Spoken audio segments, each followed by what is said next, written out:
The story of Deuteronomy is actually the story of a marriage. It seems strange, but in the stories of the Bible, I told you that there are essentially two marriages. God the Father marries a nation, Israel, and God the Son marries or is engaged to a bride called the church that he calls home sometime in the future.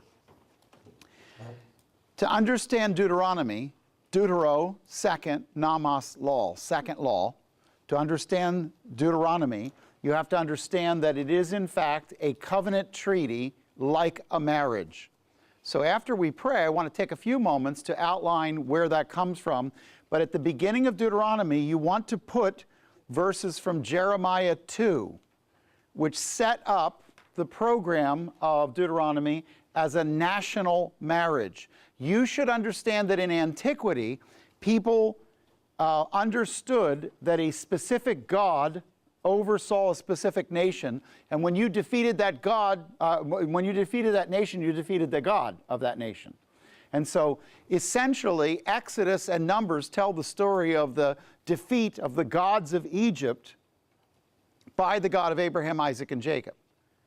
But part of the struggle of the wilderness was not only to get Israel out of Egypt, but to get Egypt out of Israel. And over a 40-year period, the people that left Egypt died, and a new generation was raised, and they were brought to a marriage covenant.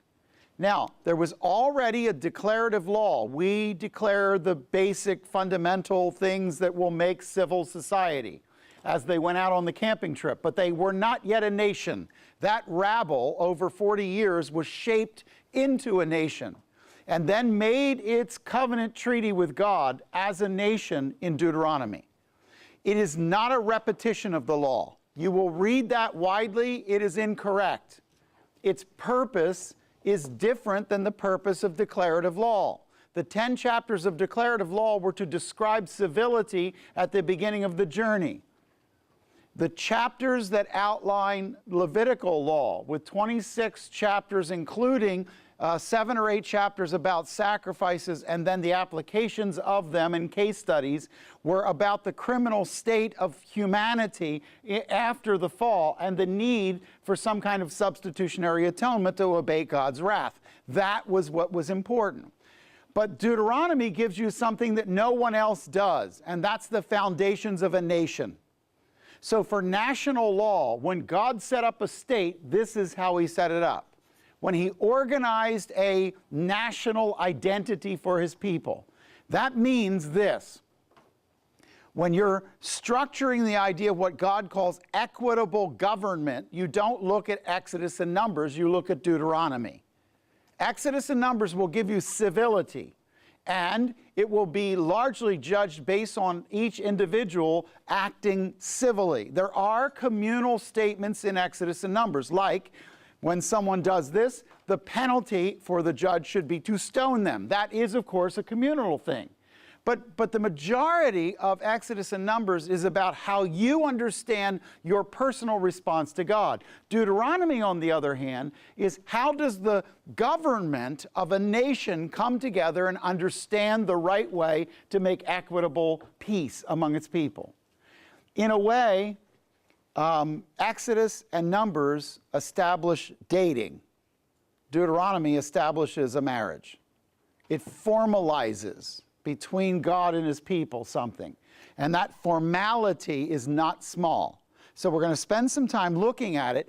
I'm not going to have to pick apart every code of law at the level that we did with the previous codes, simply because so much of civil code is echoed in the standard. So if civility demands that you will not steal, then Deuteronomic law is just going to add the penalties judicially by the society for when you do. It's going to set the balances or scales of justice in relationship to that. You're not going to be sitting there going in Deuteronomy, oh, I didn't know I shouldn't steal. But you are going to be saying, okay, but when God set up a government, here's the penalties and weights he put on different things. One of the benefits of that is it tells you what part God is more concerned about than the other part. because not everything is equal. I know you hear it 1,000 times, all sin is equal. It's not. That's why there's a variety of penalties. There's a whole different way God looks at different parts of it. So we'll take a look at that. But all of this is predicated on verses like this. This is from Jeremiah chapter 2.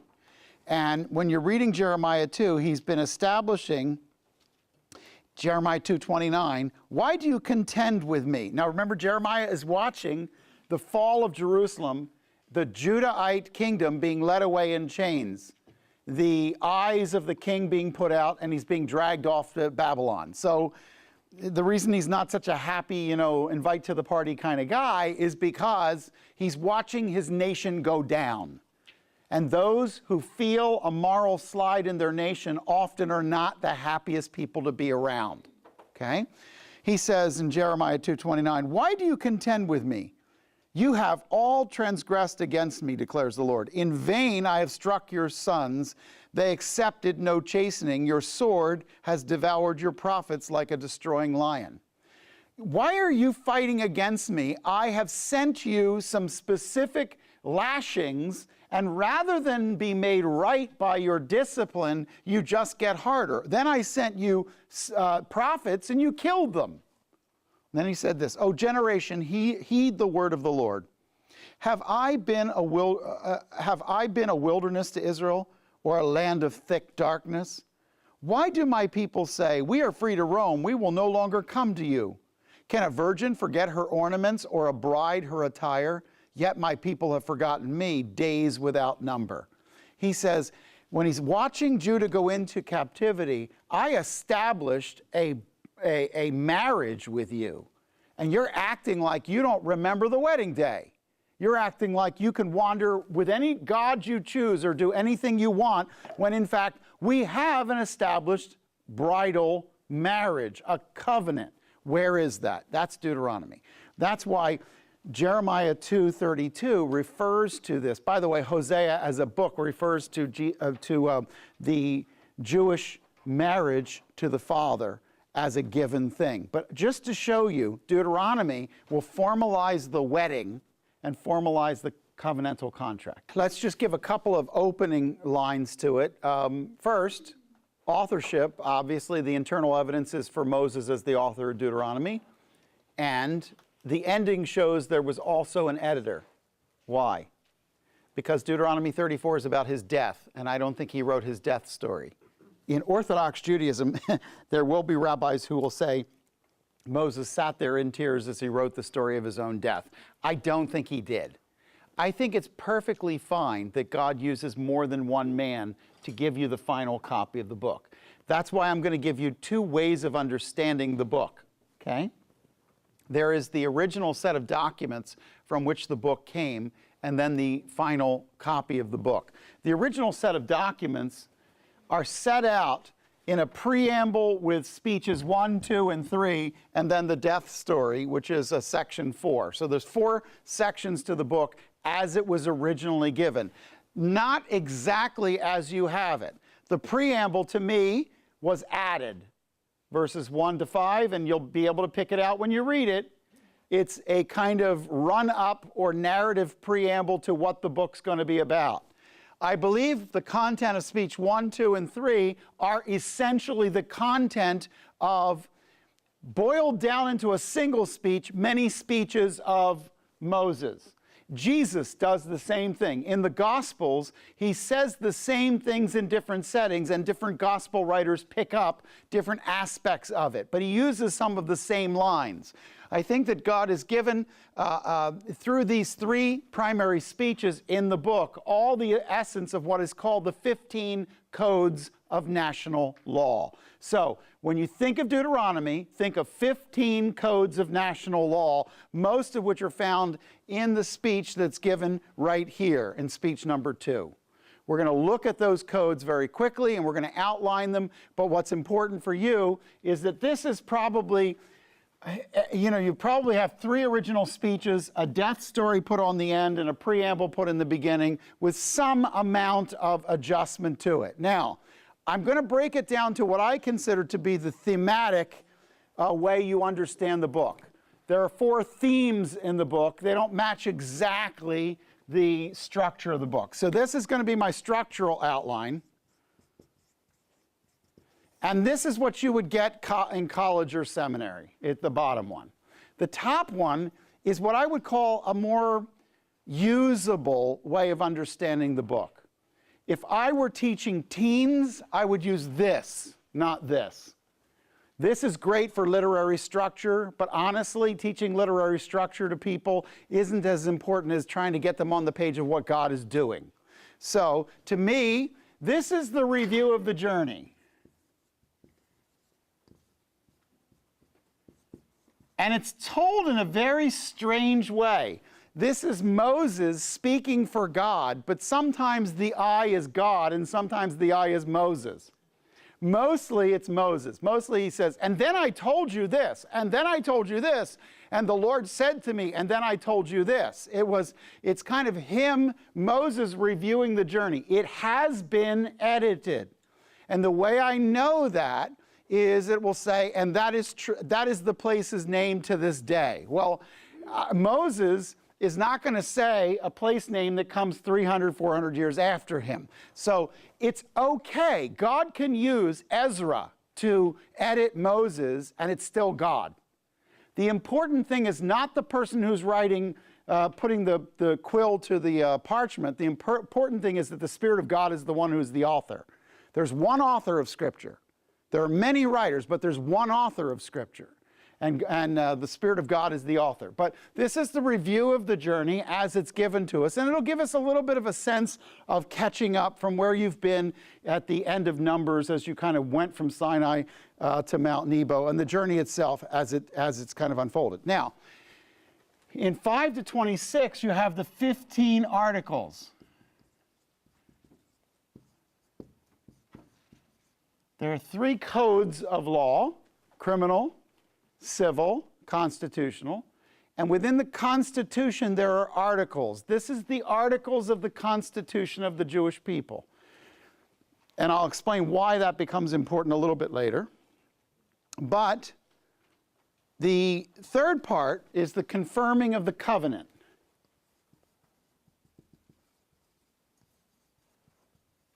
This is the I do section. Do you, Israel, take the Father, God in heaven, Father of Abraham, Isaac, and Jacob, to be your lawfully wedded husband? I do. This is the I do section right there. And then the last part of it gives you the last will and testament of Moses.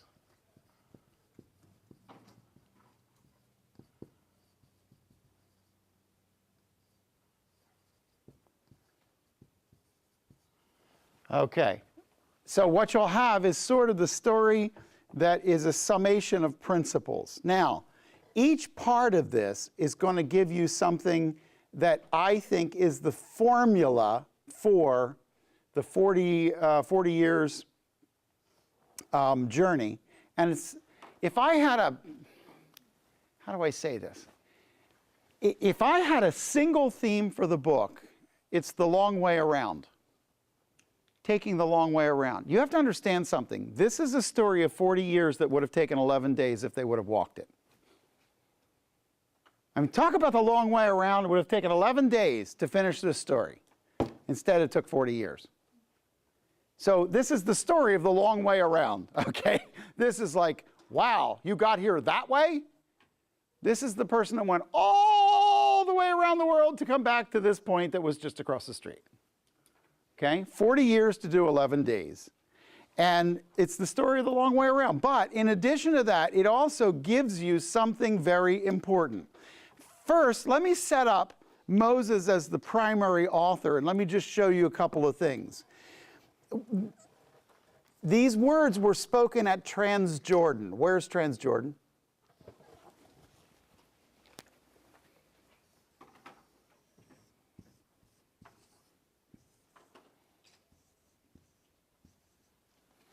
Oops. Shorted the Jordan a little bit. Okay. Essentially, Red Sea, Med Sea, Dead Sea, Sea of Galilee. Okay? So we'll put Med, red, dead, gal. Okay. Sinai, Goshen, Egypt. All right.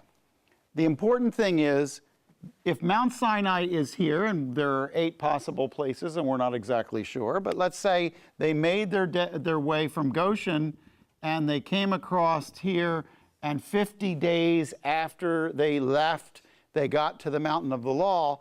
What we know is that this will be Exodus 12 through 20, then 20 to 23 is what they had when they were up on the mountain. What else did they receive on the mountain almost in its entirety? What other laws? Leviticus.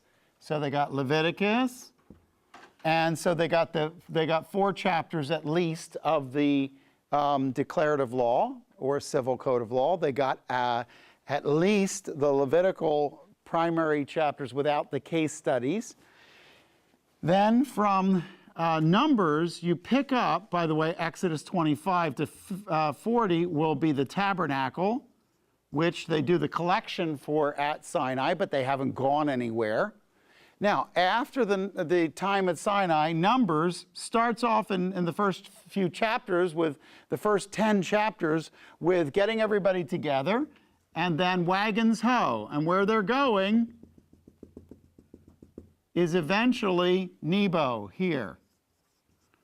Now, to do that, they're actually going to take kings from up here, like Og, kings from here, and kings from here. All of those areas will be impacted by their armies at some point. Amalekites wander up. They don't do as well against the Amalekites as some others. A lot of body bags, sad story. But when they get to the Edomites and the Moabites and the people of Bashan, Og, the fat king, all of those people, that's on that side. This is Transjordan. All of this. This is Cisjordan. Nobody calls it Cisjordan, they just call it Israel. But Transjordan is over here. Anybody lost? They were wandering 40 years. You're doing better. All right. Okay, so in verses 1 to 5 of the first chapter, it says these are Transjordan stories. So it defines Deuteronomy as a Transjordan story. In other words, this is all this side of the Jordan River before we went into the land. That's what he's trying to tell you. And Moses won't go over into the land. By the way, Moses does get there. When does Moses first put his feet on the other side of the Jordan River? At the Transfiguration. Technically, though, he only got there. There's 3 sources to the Jordan. He got to this side of one of the sources. So he sort of almost got his foot over the other side. But he had to wait for, thousands of years. And by then, he was good with it. All right. Now, for our purposes then, this is a story from Transjordan. Now, don't get lost in the details, but at least give yourself a mind frame to understand that we got Exodus down to here, Numbers along to here to get us to here, and Deuteronomy perched here about to go in. Does that make sense? Where's Leviticus? Sinai. Where is Deuteronomy? Okay, the majority of it will be at Mount Nebo, recalling what happened between here and here. It's from the mountain to the mountain, okay, the Transjordan experience. All right, good. I just want you to, it's helpful if you have some bones to kind of hang everything on, all right? The other thing I would say is that Moses went and spoke to all Israel, and what's interesting is if you were to look, for instance, in Deuteronomy 31, he says, I am now 121 years old. Okay? So, set this at Moses at 120. Josh is the young man who will take over. He's 80. Okay, so young, old, it's all, a relative thing. And the people struggle letting Joshua take over. Why? The guy's 80 years old. Why do they struggle? Like he's not going to be reliable? Maybe in the last, 20 years of his life he'll go wild. Don't give him the launch codes or the credit cards because he's only been around 80 years. Why are they upset? Because everything they know from the defeat of the gods of Egypt all the way through, everything they know had Moses' stamp on it. So to change to anyone else, even albeit Joshua, is a tough thing. I need you to understand, though, that what God was doing something very deliberate with this rabble to turn them into a bride. He was trying to get rid of all the things that they remembered from Egypt, so that the young people growing up didn't grow up with the pyramids. You have to understand what the pyramids are.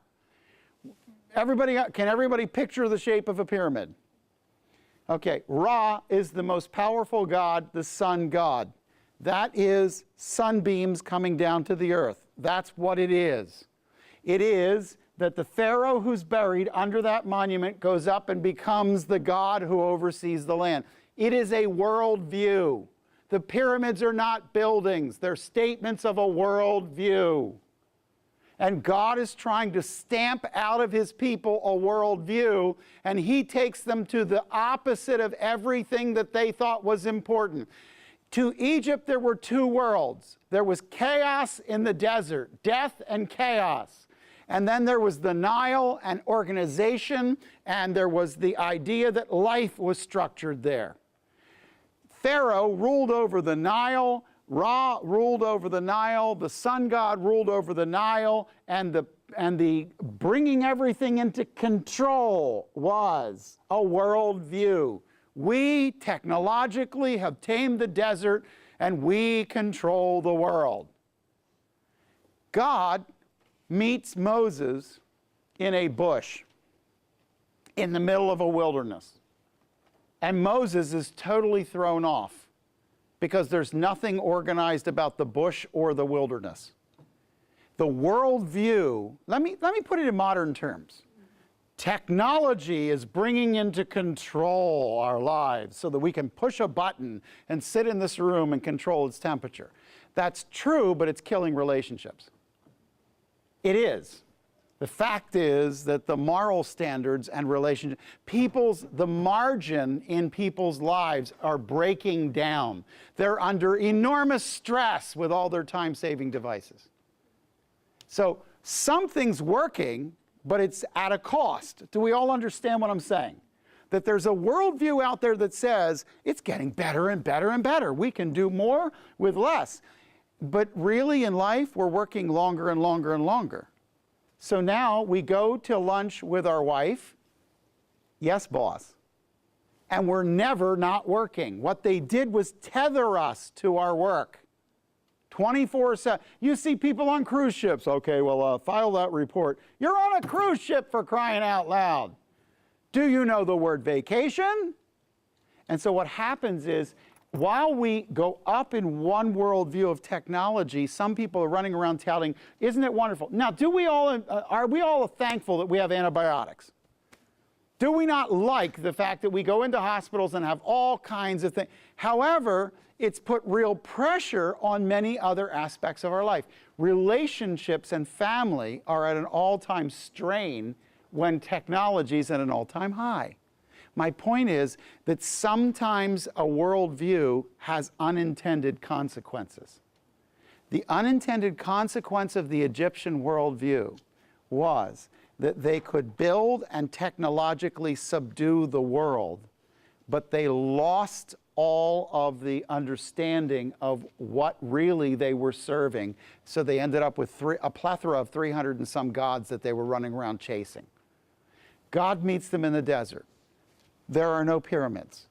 There are no temples.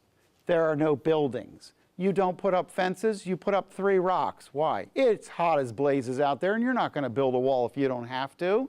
So you put up 3 rocks and call it a fence. And that's the standing stone of my board. To this day, when you drive through the desert, a couple of rocks, that's it. That's the marker. Why? Because you're not going to move any more stones than that. It's 134 degrees out there. So what does God do? He says, I want to show you what's real. I'm going to take you right in the middle of the desert where nothing appears to be controlled. I'm going to strip everything from your Egyptian worldview, and I'm going to tell you what's real. And it's going to look totally counterintuitive to the Egyptian mind. I want you to remember that in Numbers, when people were humming, taking their tent down, they were hot hits from Radio Egypt. That was the generation that grew up in Egypt. The next generation, their stories were replaced with the stories of the desert. So that Israel today tells all of its stories in Sukkot from the desert, not from Egypt. Egypt was lost from their national vocabulary. And God created in the 38 years and 5 months a new vocabulary, new stories. I want you to, maybe a good way to say this, I know I'm taking a long time to get to it, but I'm just trying to figure out if I can get you there. We were English. We were British colonies and Spanish colonies. And the way we broke free was a series of patriotic stories of marvelous men. Albeit some of them were chopping down cherry trees and couldn't tell lies, and even though they're apocryphal stories, we were making up our stories. Betsy Ross was stitching together a flag. Ben Franklin was, populating the colonies, whatever. But we had all kinds of stuff going on. The point is that all of this was happening to create a new ethos. So Deuteronomy is to create a new ethos from basically a bunch of pagans after 10 generations as Egyptian slaves. Now God is standing there. He's already told their parents what civility is. They're supposed to know. Stealing? Bad. Adultery? Bad. Sabbath breaking? Bad. Ham? Oy. I mean, they're supposed to know that already. So don't read Deuteronomy like they're just, oh, I didn't know. You mean I needed to do something about the mildew on my tent? Yes. This is not about that. This is 40 years. You've been on a journey that took 11 days. And I did this so that you would finally understand, as you stand there perched looking at the Canaanite, Amorite lands in front of you, what kind of people you will be that make you unique nationally. What will be your identity nationally? So they need their patriots. And the patriot can't be Moses because he can't go in. So Joshua is kind of the holdover. He's more or less the last of the Brits who's the first of the colonial period. He's going to be a holdover. Now, all throughout chapters 1 through 4, Moses refers to himself among the people as we. He keeps saying, we did this, I and you did this in verse 9 or 13 of chapter 1. And this happened to me, 1:14, or our people in verse 6 or verse 19, or this happened to us, 1:20. But then you get to like chapter 8, verse 18, and it is this way to this day. And you start to see that there's more than one hand in this. I'd like you to take a look for a few moments, because I do have to get you into the actual book. I'd like you to look for the formula of what God is going for, I think, in the book. First, he starts with a review of the journey. So, journey plus, in 5 to 26, plus obedience, plus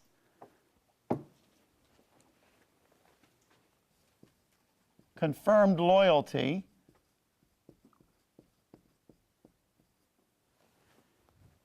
he's working out a formula,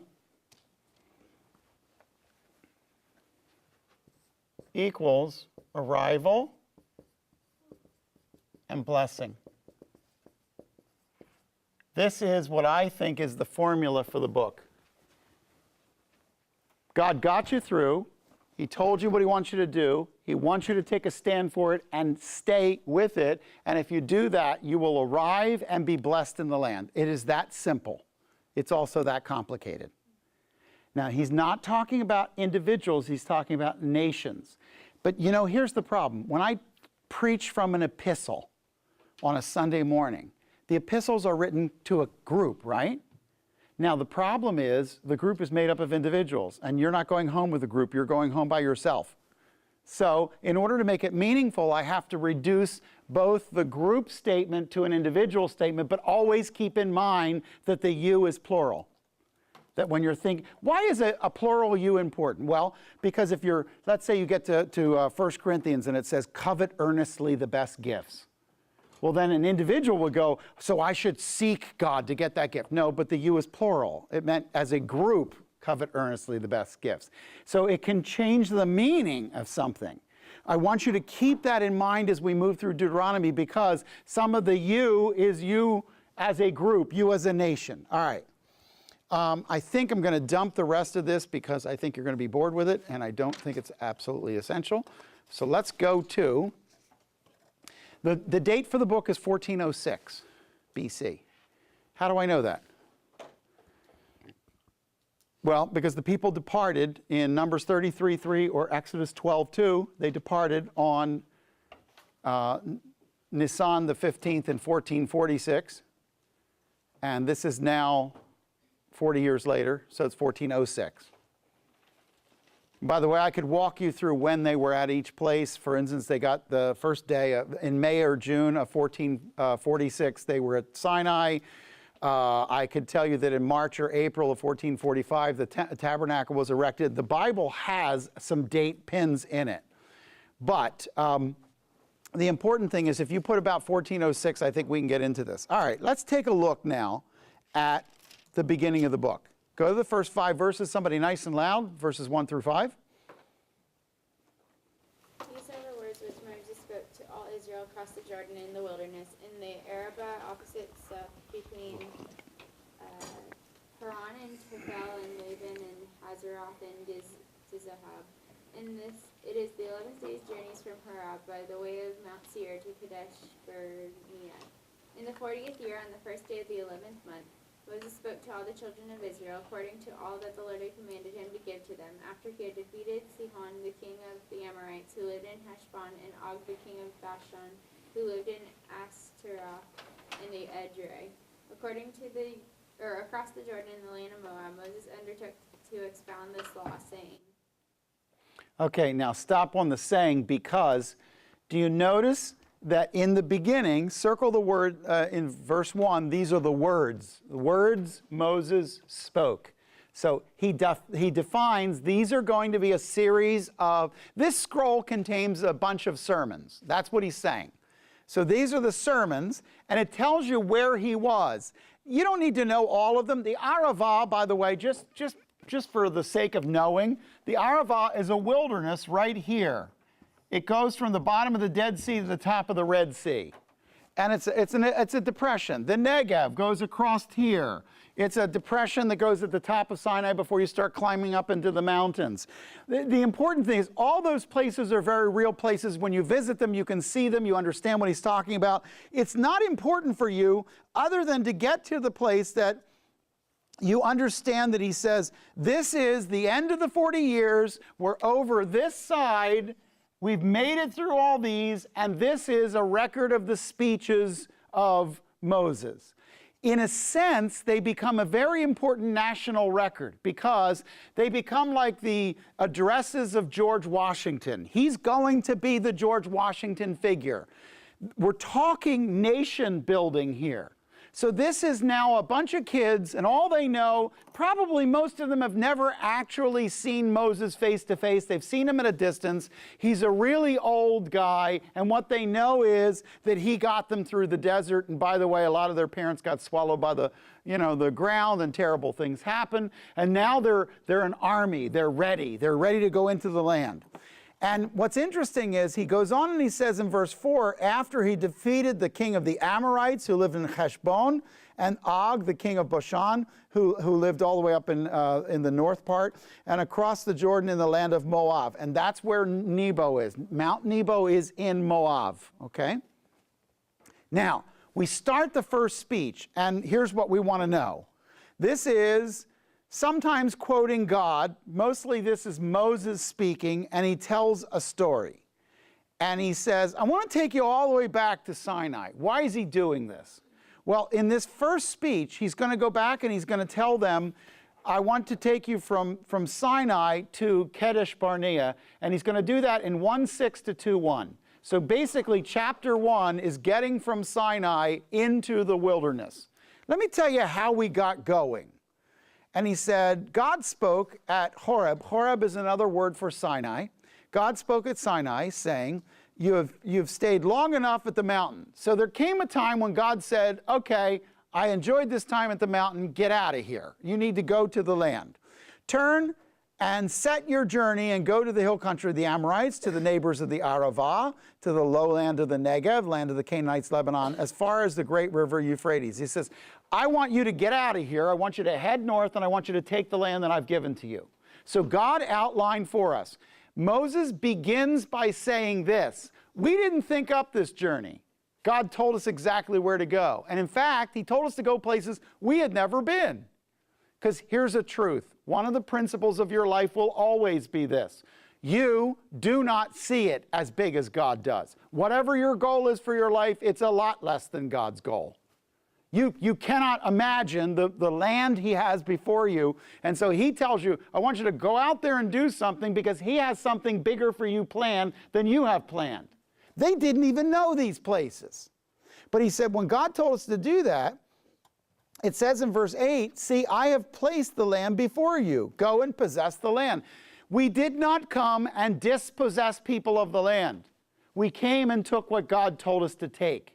He's told us to come into the land and to possess it.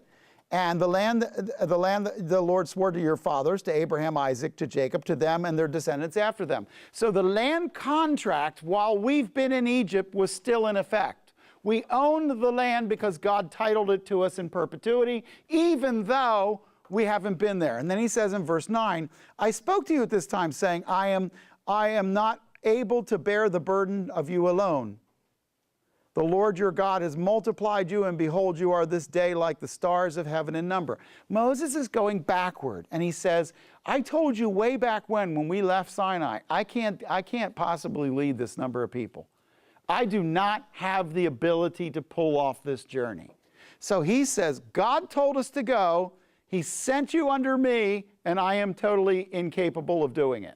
What does that tell you? What is Moses trying to give you right up front? Yeah, I was here to do a job, but you've made this about me. It's not about me. It's about the job God gave us, and I was never up to the job. If you think I organized pulling off all of these miracles, you're kidding yourself. But see, one of the problems is that people very quickly get on board with the person that God is using in their life, and they substitute that person for God himself. God did this. He says, I never did this.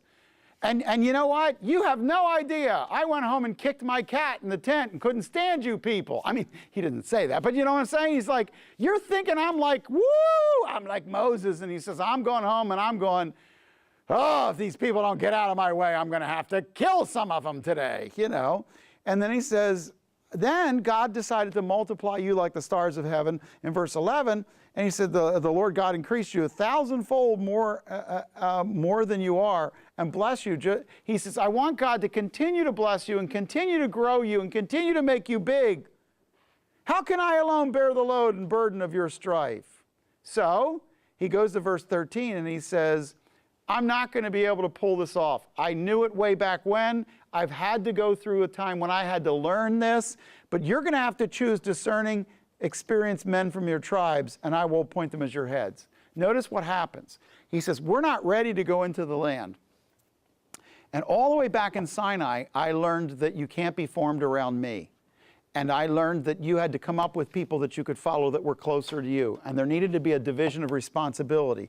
Then in verse 14, you answered me and said, the thing which you have said is good. So I took the heads of your tribes, wise and experienced men, and appointed them heads over you, leaders of thousands and of hundreds and of fifties and of tens and of officers. So I took what you gave me as leaders, and I put them over you. Then I instituted a judicial system. I urged your judges, verse 16, hear cases of your fellow countrymen, judge righteously between a man and his countrymen, or the alien who's with you. You shall not show partiality in judgment. You shall hear the small and great alike. Why does he go back at the very beginning of the first speech and say, God did this, I couldn't do it alone, I set up a jurisprudence system? Why is he doing this? Why is he reviewing what everybody there knew? Why is it important for him to stop and say, this all began with you giving me a legislature and me giving them judges and judiciary and rules and helping them be fair? Why is this start like this? This is not how civil law starts. Civil law starts with I am the Lord. Why does this start like this? Think, what's he doing?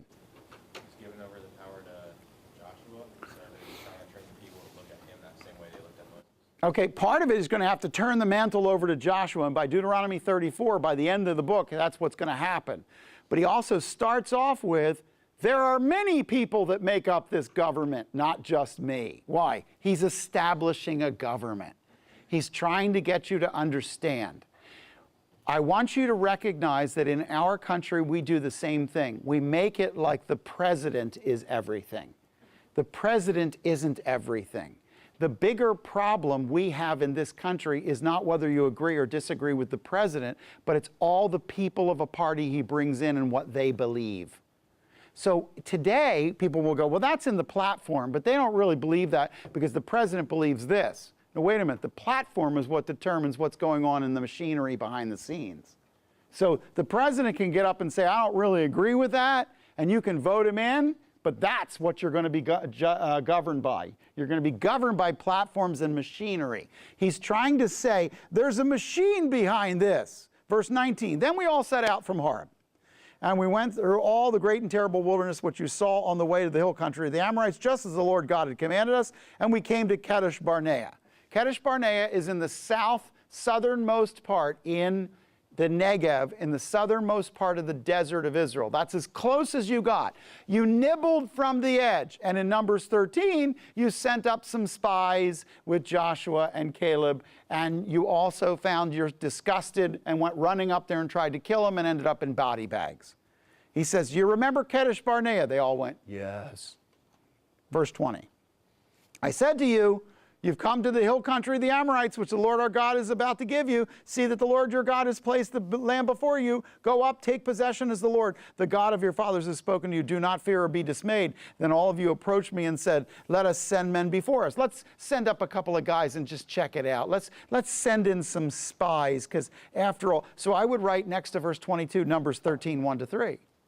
Let's send in some spies. I don't think we should just go running up there. Verse 23, the thing pleased me. I took the men that you gave me. They turned, they went up to the hill country. They came to the valley of Eshcol. And that valley of Eshcol in verse 24 would be Numbers 13, 14. I'm sorry, Numbers 13, 23. Sorry, Numbers 13, 23. And they took some of the fruit of the land. They brought it back with them. That's the story of the spies. Verse 26, yet you were not willing to go up, but you rebelled against the command of the Lord your God. So there was a rebellion that took place at Kadesh when you got there, when you said you didn't want to go up. Now, what's he doing? He's established, I started this, but God was behind it. I was inept. There was a whole council of people developed. We together made our move. We got to the edge of the land. I told you to go up. You didn't want to go up. You sent spies. I thought that sounded like a good idea, but when the spies came back, you decided to rebel against the command of the Lord. So the pattern is, you are going to make it in the foundation of our government like whenever I spoke, you all dropped everything. That's not how it went. I want it as a matter of record that although you revered me, loved me, and called me the lawgiver, you didn't do what I said whenever I told you something you didn't like. Why is that an important statement at the foundation of your government? Nobody had the absolute allegiance, including the Lord himself, of the people's vote. That rebellion was always a part of the ranks. And then it went on and said, verse 27, you grumbled in your tents. Because the Lord hates us, he has brought us out of the land of Egypt to deliver us to the hand of the Amorites to destroy us. The basic fundamental complaint, look at it in verse 27, was not against Moses. What was it against? This is hard, so God doesn't love us. And you will find that whenever you're working with people, that when things get difficult, a certain number of people in their immaturity will believe that good things happen if God is happy and bad things happen if God is not. And if bad things are happening, it means God doesn't love us, or it never occurs to them that maybe bad things happen because you need bad things to happen to toughen you. That's not part of their thinking. So then you get to verse 28. Where can we go? Our brethren have made our hearts melt. The people are bigger and taller than we. He says, I go back to Numbers 13 and I recite to you back the things that you said. You had no faith. Faith is seeing it the way God says it is. Instead, you saw it the way your eyes saw it, and as a result, you responded in fear. Notice the Anakim, the sons of the Anakim, or the giants in verse 28 are there.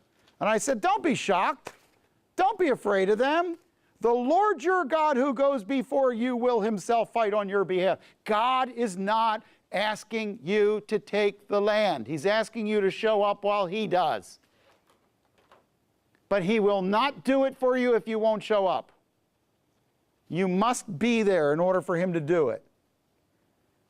Just as he did for Egypt. By the way, you're worried about these giants, but you don't remember that Egypt had some pretty big buildings and a mighty army, and God defeated them. Why are you forgetting? One of the first things that the enemy does when we focus on fear is he erases the history of God's faithfulness. He erases the history of God's faithfulness in our mind. All of a sudden, we don't remember that God was faithful. We only remember that what's in front of us is really big and really nasty. So then it says, Lord your God goes before you. He'll fight on your behalf, verse 30. Verse 31, you saw how the Lord your God carried you as a man carries his son. Verse 32, for all this you did not trust the Lord your God. No matter what God does for you, you keep falling back on how you don't have what you need. And yet God keeps coming through for you. Verse 33 says, he goes before you on your way to seek out a place for you to encamp, in fire by night, cloud by day, to show you the way in which you should go. You know, the fact is, you rebelled, you wouldn't go in, and yet God stayed with you. The point of verse 33 is, even in your disobedience, God continued to guide your path. He did not abandon you. He could have abandoned you. You deserve to be abandoned. We as a people should have died in the wilderness, but God was not done. But verse 34 in contrast says, then the Lord heard the sound of your words, and he was angry and took an oath, saying, not one of these men, this evil generation, shall see the good land which I swore to give to your fathers. Because he wanted to continue to use your sons did not mean he would continue to use you. You were promised to die in the wilderness. Your sons will come into the land. And then it says, except for Caleb, son of Jephunneh, he shall see it. And to him and his sons I will give this land on which he has set foot, because he has followed the Lord fully. The Lord was angry with me also on your account. And then he goes in and he starts describing how it wasn't only you guys that God got upset with, he also got upset with me. Not even you shall enter here, verse 37 says. Joshua, son of Nun, who stands before you, he shall enter, encourage him. By the way, in verse 38, the word encourage him is actually train him or get him ready. He's going to be the one who actually does what you cannot do. And so he is going to be the one I'm going to send instead of you. He says, I'm looking for that. The word for encourage here, chazak, is the word to make Joshua strong, build the strength of Joshua. I'm going to take him places you've never gone. This is one of the great discipleship statements of the Scripture, where very often God says, listen, I'm going to send the one that you model or build, not you. It's not going to be you that does it. It's going to be him. Yes, sir. Chazak.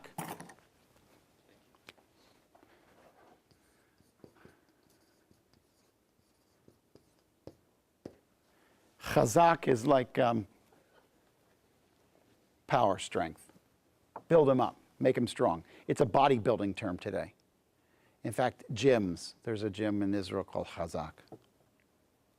He goes on and he says, verse 39, your little ones who you said would become prey, and your sons who this day have no knowledge of good and evil shall enter there, and I will give it to them, and they shall possess it. In other words, little children, infants, babies, those who are even so young they have no idea what the journey has been about. I'm going to give them a possession. But as for you, turn around and set out for the wilderness by way of the Red Sea. Then you said to me, we have sinned against the Lord. We will indeed go up and fight, just as the Lord our God commanded us. And every man of you girded on his weapons of war and regarded it as easy to go up to the hill country. And the Lord said to me, say to them, do not go up, nor fight, for I am not among you. Do you remember this story? So this is what happens in 14:15 of Numbers when they decide to go up without God, without the ark, and without Moses. And he goes back. And he says, the Amorites who lived in the hill country, verse 44, came out against you, chased you as bees do, and crushed you from Seir to Hormah. And you returned and wept before the Lord, but the Lord did not listen to your voice, nor give ear to you. So you remained in Kadesh many days, the days that you spent there. He goes over this entire journey, and he says, God gave you a window. You disobeyed in the window, then decided to create your own window. Then it all backed up and it didn't work. And you ended up sitting there crying in your soup, realizing you'd lost your guys. And God says, all right, you're not ready. You're not ready. Stop. Now, walk away from chapter 1. And what you get is a story that says, when God gives you a project, it's not based on what your ability is. It's not based on what your organization is. It's not based on when you think the time is right. What is it solely based on? What is the key principle behind the entire first chapter story? Okay, so there's a reliance or obedience aspect to this. The entire thing was there was a window and a time for you to be obedient. When you decided to do the right thing at the wrong time, it didn't work. When you decided not to do what I told you at the time I told you, that didn't work. There's only one formula that works in chapter 1, and that's doing the right thing at the right time. Okay? So if I had just a few words for chapter 1, right thing, right time, and everything else is a planned failure. Does everybody understand how I got that? Nobody's mystified? So if you were told, hey, you need to do a Bible study based on Deuteronomy chapter 1, I would start now, having done my quick study, right thing, right time. Everything else didn't work. It wasn't how good the quality of the leaders were. It wasn't how good the quality of the reception of the people were. The only thing that mattered is you didn't do what I told you when I told you, and that is what is important. I want you to see that God orchestrates almost like a circus with people. The problem with a circus is those people that's flinging around on those batons high above the circus tent, they have to coordinate. Otherwise, the one person's going to let go and there's not going to be anything there. And that's the whole picture here. The picture is you did some of the great moves. You just didn't do them when I told you to do them, and therefore they didn't work.